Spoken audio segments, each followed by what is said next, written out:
Now for UTM chemistry students, those will be writing in batch C, I think that will be around 11 and then the 2 p.m. So this is the question from the 9 a.m. to 9 a.m. batches for day 2, Friday, day 2. Now I'll be showing you the question now, but before I do that, please have it in mind that I do not partake and I do not welcome and I do not encourage examination malpractice. If you have that mindset that maybe you want to see your question before the exam time, you want to partake in expo, you want to partake in examination malpractice, just scroll this video up. Please don't watch my video and also don't comment under the comment section. You're not the kind of student I want. Please, the effort I'm putting on this thing is that I want you guys to learn. I want you guys to study so that you can be the best of yourself, so that you can give out the best of yourself. That's the essence of why I'm doing this since day 1. This is day 2 again. Even the 9 a.m. schedule. Please eradicate the mindset of being involving in examination malpractice. It is corruption. God did not want it. And even if you partake in it, there is always a negative consequences on it in the future or in life generally. God did not want it. Don't partake in examination malpractice. Do your best and leave the rest. You do your best. Read.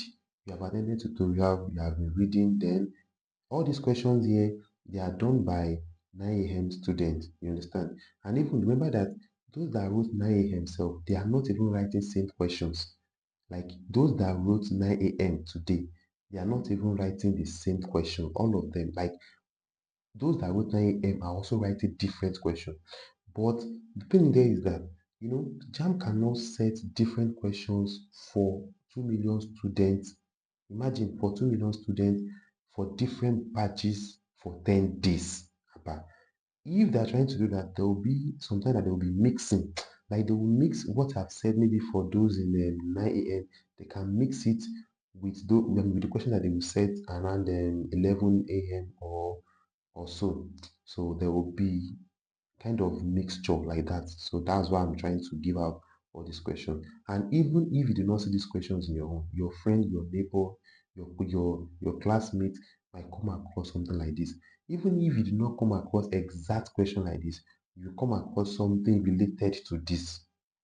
You will come across something related to this. So now let's go to number 1. Number 1 says that which of the following contributes to acid rain? Is it methane? No.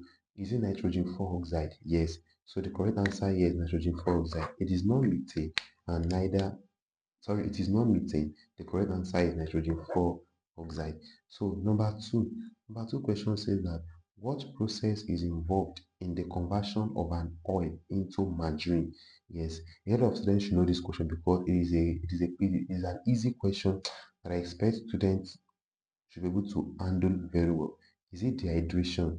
Dehydration means addition of water. Sorry, dehydration means removal of water. No, it's not dehydration. Hydrogenation means addition of hydrogen. And addition of hydrogen, I'm coming to that. Oxidation means addition of oxygen, removal of hydrogen, the loss of electron, the increase in oxidation number, and then the addition of electronegative elements to a species. No. And then is it hydrogenation? Yes. Hydrogenation means addition of hydrogen. So if you hydrogenate, what process is involved in the conversion of an oil? So if you hydrogenate oil, then you are going to convert it into margarine. So this is what hydrogenation. That's the correct answer. And is it halogenation? Halogenation means addition of halogens.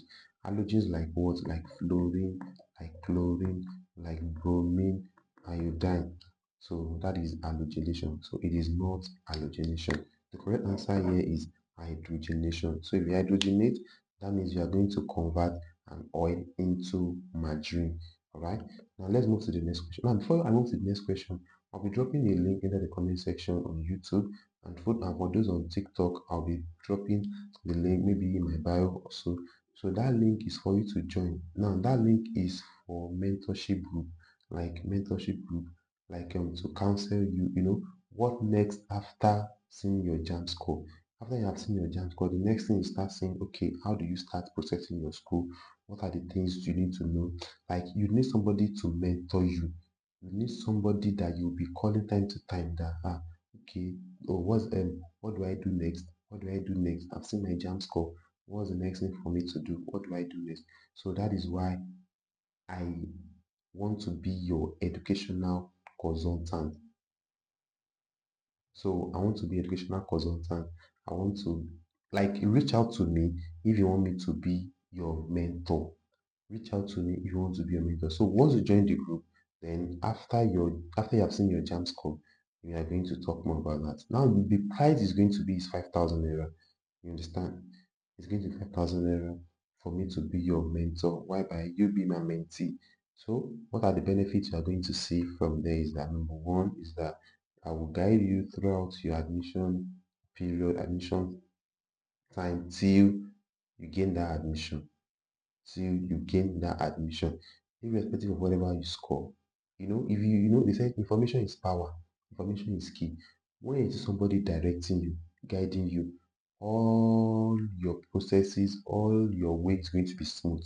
Take note of that. So we are going to see after the exam. All right. So let's move to the next question. The next question says that, now look at this question. It says that the type of alkanol above is what? Now look at this. Type of alkanol is what? Now this is a tertiary alkanol. So the answer is C. But let me explain. Now the carbon atom carrying the OH, which is this. How many carbon is it bonded to? Look at it, one. Look at it, two. Look at it, three. So if it's bonded with three, that is tertiary. The carbon carrying the OH, if it's bonded to two, that is secondary. The carbon atom carrying the OH, if it's bonded to one carbon, that means that is primary. So this particular one is neither secondary, is neither primary, and the answer is what? Is tertiary alcohol. Tertiary alcohol. And then for this one, number 4, it says an unsaturated compound is what? Well, no option for that. So the possible thing that can be unsaturated compound, they are what? Alkene and alkyne. They are alkene and what? And alkyne. So they have double bond or probably triple bond. So those are the common things around that question. All right. Before I move to the next question, which is question number 5, is that if you want to get your birth certificate, if you want to get your local government of origin, or probably if you want to get your original WAEC certificate, or if you want to do anything that relates with education of a thing, like education of a thing, I'm always available. That's what I do. So I can help you do that and send it to you as PDF, whereby you print it on Concord paper, or probably if you want me to way bill it down to you, I can do that as well. So always reach out to me when you want to do anything that relates with educational services of a thing. I'm always available. My name still remains Matkem. Now let's move to question 5. Question 5 says that an acid and its conjugate base, nothing. Is it differs only by an hydroxide ion, differs only by a proton, differs only by an electron. Now let me explain this question to you. This question is under Bronsted and Lowry theory of acid and base. Bronsted and Lowry theory of acid and base. So example, if you have HCl, which is an acid, Cl is an acid plus. If you have ammonia, which is a base, so that's going to give you for under Bronsted and Lowry, we say that an acid is a proton donor, like acid donates proton, whereby a base accepts proton. So we already know that this is an acid, this is a base. So NH4 plus, meaning that this one here, the base, it has what?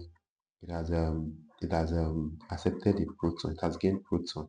So this will be a base. So it's going to give out a conjugate acid. So a base is producing a conjugate acid. You understand? So plus this one now, it has give out its proton, which is the H. It's now become Cl minus, meaning that this young man here, which is an acid initially, is now going to be a conjugate base.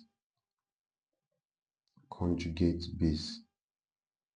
So that will be a conjugate base. So now look at this now, becoming a conjugate base. So now the question now says that an acid and its conjugate base, they differ by what?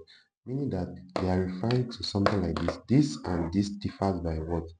So it differs by what? So what's going to be the answer? I think you should know. Is it by hydroxide? Hydroxide means OH. OH minus is hydroxide ion. Proton means H plus, and electron means E minus. So what do you think the answer is going to be? That's going to be a proton. So the answer is B. So it differs only by the proton. And the answer is B. So that's all the questions I have for you. Try this question, add it to whatever you are learning, and share this video to other youth and messages. Let them add it as well. This question came out for 9 a.m. student, like my student, 9 a.m. And mind you, it is not all students who rose 9 a.m. you see this question, because JAMB set different question for different students in the same badges rather. So take note. See you all by 11 a.m. schedule. Bye. I love you all.